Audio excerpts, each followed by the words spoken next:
Hi, my name is Kate Halligan, and this PowerPoint is about our special senses. The first slide is objectives. You can see all these questions here are asked to help us better understand the human body senses and the importance of them. Within this PowerPoint, we will be able to answer all of these questions based off of what sense we're talking about, and then it will help us better understand the scenario given to us. The introduction slide. So what is a sense? A sense is when a human reacts to a stimuli that happens externally or internally within the environment. Stimuli can be defined as detection of a sensation that allows the body to understand what is happening around it. So, like I said, there was two types, external and internal. External is what is happening around you in the environment, and internally is obviously what's inside the human body. So one example of internal would be your body telling you that you need to eat so that you can get your strength and energy back to go on with the day. CNS is when the sense gets sent to the CNS, it allows the CNS to send and produce a reaction. It also allows the body to stay at homeostasis. Another interesting fact is that senses can only be detected by sensory receptors. The special senses include vision, taste, smell, hearing, touch, and balance.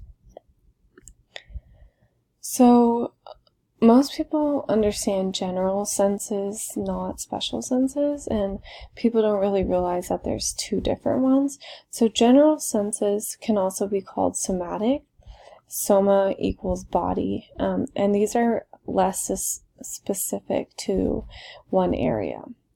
Special senses are only located in certain areas, and it passes through the central nervous system or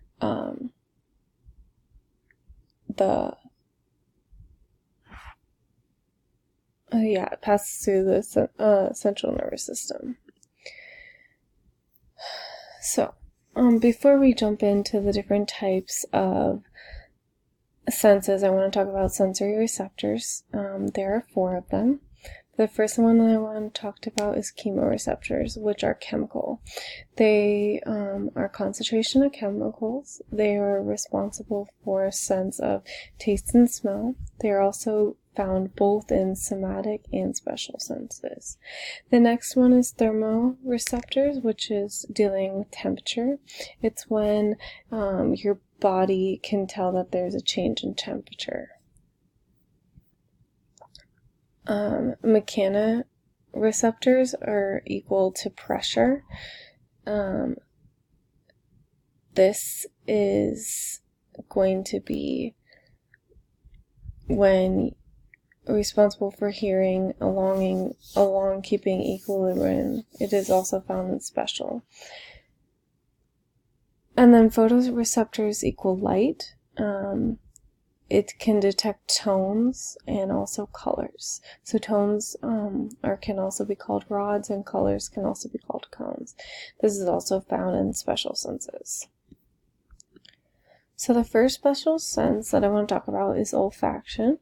This is the sense of smell. It can be found in the nasal cavity.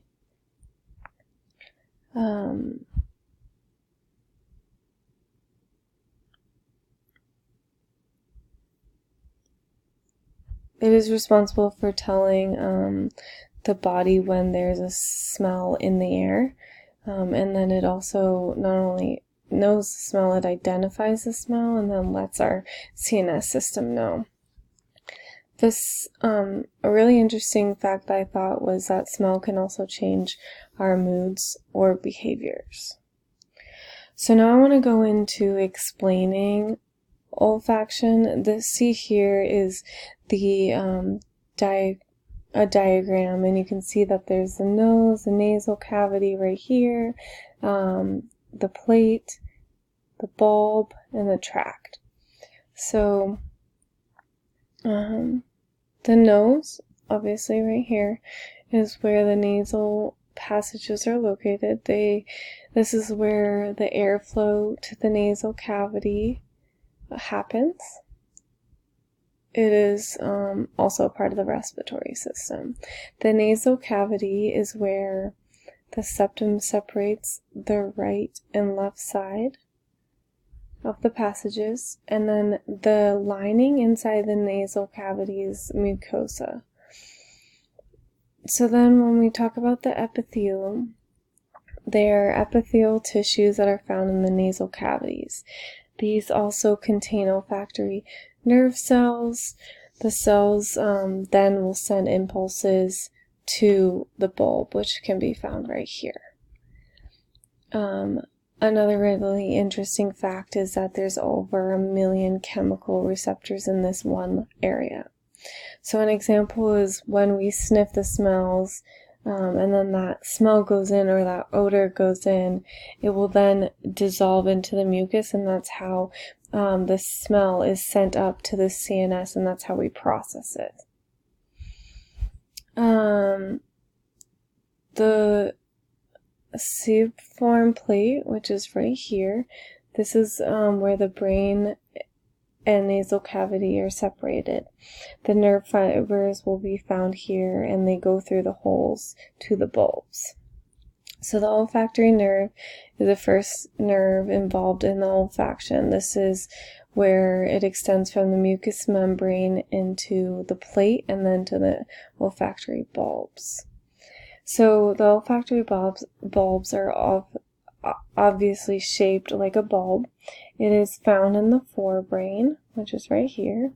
This is where the nerves end and the start of the olfactory tract begins.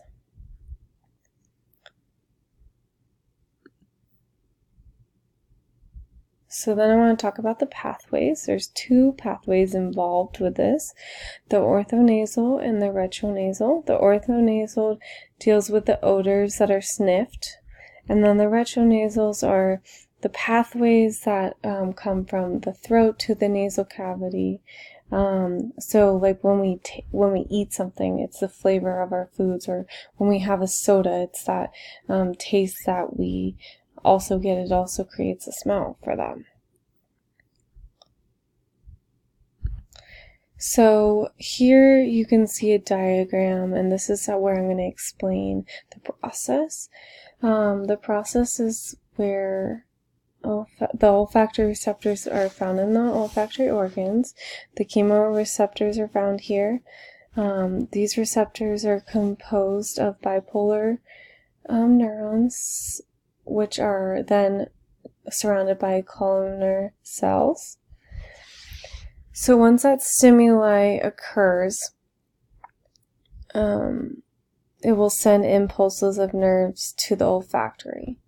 And then that also goes to the first cranial nerve.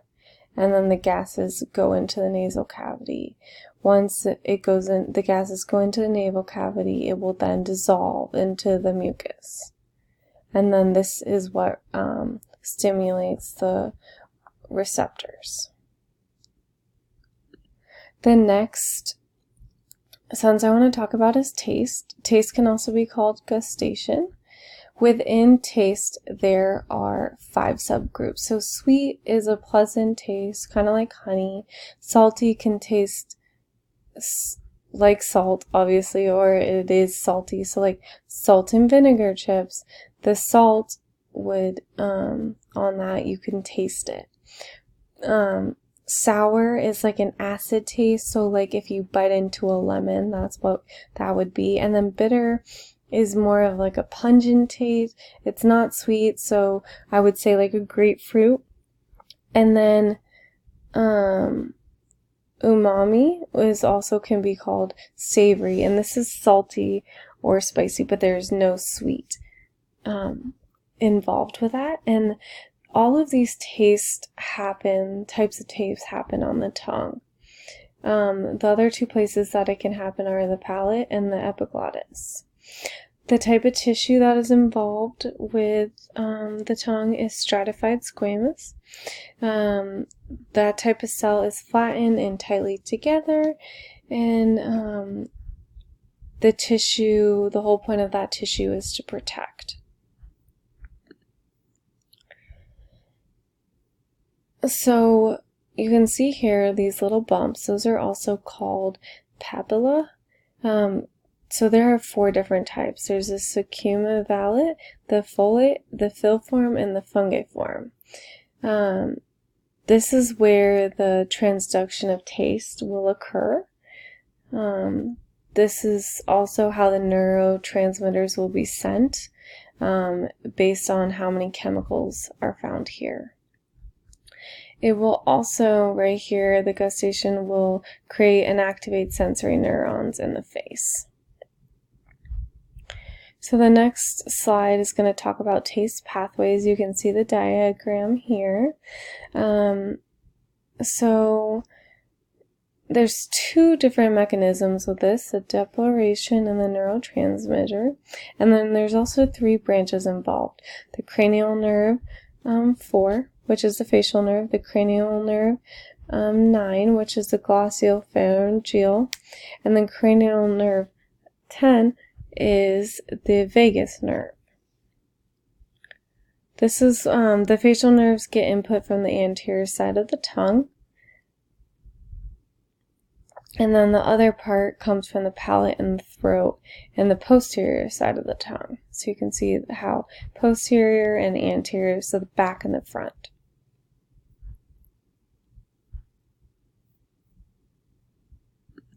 The next sense that I want to talk about is vision. This is located in the eye. So with the eye, as you know, on your face, there's a lot of accessory structures. Eyebrows, eyelids, conjunctiva, and the lacrimal gland. There's also different types of tissues, layer tissues here, the fibrous tonic, the vascular tonic, and the sensory tonic. So the eyebrows are here to create shade for the eyes. The eyelids are there to protect the eye. The conjunctiva is the membrane that is created out of mucus. That is that inner lining of your eyelid. And then the lacrimal gland is what makes you cry or have tears. So 3 tissues that I just talked about. The fibrous tunic is going to be the outermost layer. There's barely any blood vessels here. The vascular tunic is the middle layer, and it has more blood vessels, and has connective tissue. And then lastly, the sensory tonic can be called the retina, which is the innermost layer, and that one has 2 layers actually. This is where the rods and cones come to play. So the vision process, you can see here that I have another diagram. So it started off with a light entering the cornea, and then the lens will then focus, and when it has that clear image, it will be found on the retina, and then the central nervous system is also located in the back of the eye. So then talking about the pathway, you can see here that I named all of the different parts that are involved. So I'm just going to kind of talk about the pathway. The pathway starts off with a special cell called photoreceptors. Those photoreceptors will then photoreceptors will use the light and create energy to make a signal, and then that signal will go into the bipolar cell, to the and then follows through the apocrine cell, and then goes to the ganglion cell. And all of those still stay inside the retina. The axon, or where the retina will exit using the optic nerve, that helps the nasal fibers from both eyes, then will cross the optic chiasm. Once it's crossed that, it will terminate on the opposite side of the brain, so it's like a cross here.